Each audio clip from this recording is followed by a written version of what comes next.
Look, me, you, everybody's been asking this for years now. Dear Google, for God's sake, please fix the throttling issues, the heating issues, the network issues, give us better battery. I mean, from the bottom of my heart, I want to buy a Pixel phone for the smoother experience, the Pixel cameras, the tricks, then more importantly, the fact that I'm getting the latest Android versions first up while everyone else is stuck on the last year or last to last year Android versions. Well, the Pixel 10 is coming and turns out there's some good news. Yes, in typical Google style, the Pixel 10 has leaked completely, and from the looks of it, this looks like the Pixel phone that will fix everything. Almost everything. I mean, you know how Google is. Almost everything. This is Rupesh. Hit that cute little subscribe button. It's free and it loves getting hit. And let's go.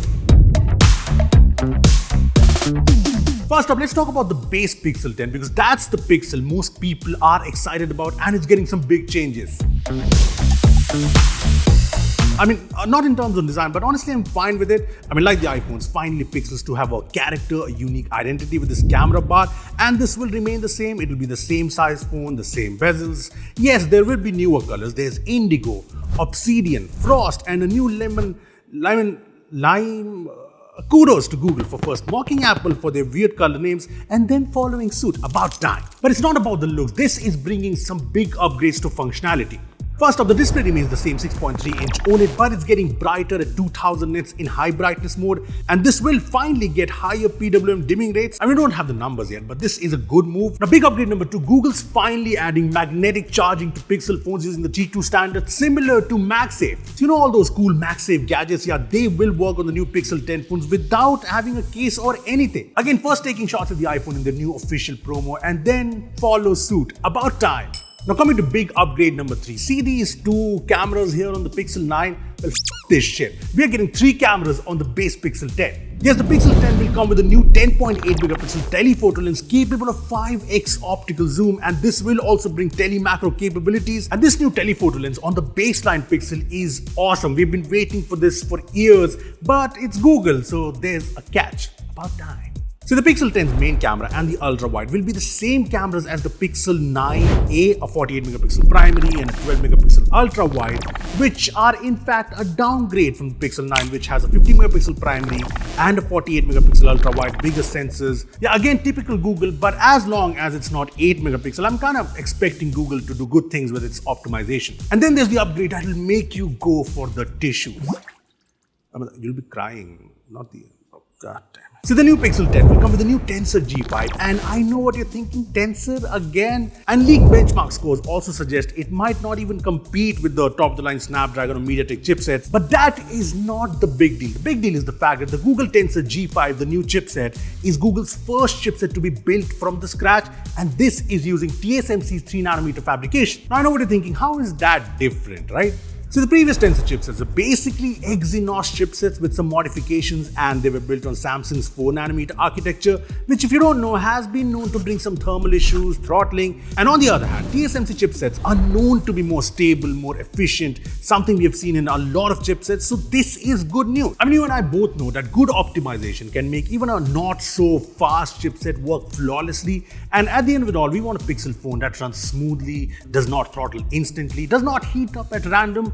And that's where my gut feeling says TSMC अच्छे दिन आएंगे. Now, as for the network issues, there have been reports of Google using a MediaTek modem, but there have also been reports of a Samsung modem. But I personally feel that Google fixed most of the network issues with the 9 series, so hopefully 10 will make this even better. Anyway, battery is getting a massive boost. It's going from 4700 mAh to 4970 mAh. And the charging speed, that gets a massive boost. It'll go from 27 watts to 29 watts. Again, let's make fun of Apple and follow suit. About time. Anyway, all of this at the same launch price as the Pixel 9, which is $79,999 for the base variant. And we don't have an idea on the storage variants, but I really hope that we don't get 128GB in 2025. Now, as for the Pixel 10 Pro and the 10 Pro XL, they too will look very similar to the 9 Pro and the Pro XL, and these two will come in newer colors. And from the leaks, it's clear that the Moonstone is the new hero color for the new Pro Pixels. And apart from the new colors, these two will get all the new features I talked about in the Pixel 10, be it magnetic charging, the new Tensor chip, and these will have the same cameras as the 9 Pro, But the telephoto camera will take you to the moon now. I mean, 100x zoom capabilities along with tele macro, so that's good. There's also going to be 8K 30fps support because we all have 8K TVs. The battery and charging too gets minor upgrades, but yeah, nothing out of the world. The Pixel Fold Pro 2 will get the new upgrades, the new monostone color, a slightly bigger cover screen and 8-inch inner screen, and this is set to be IP68 rated, which I haven't seen in foldables yet. So pretty good, but enough to make you care about the Pixel Fold in India?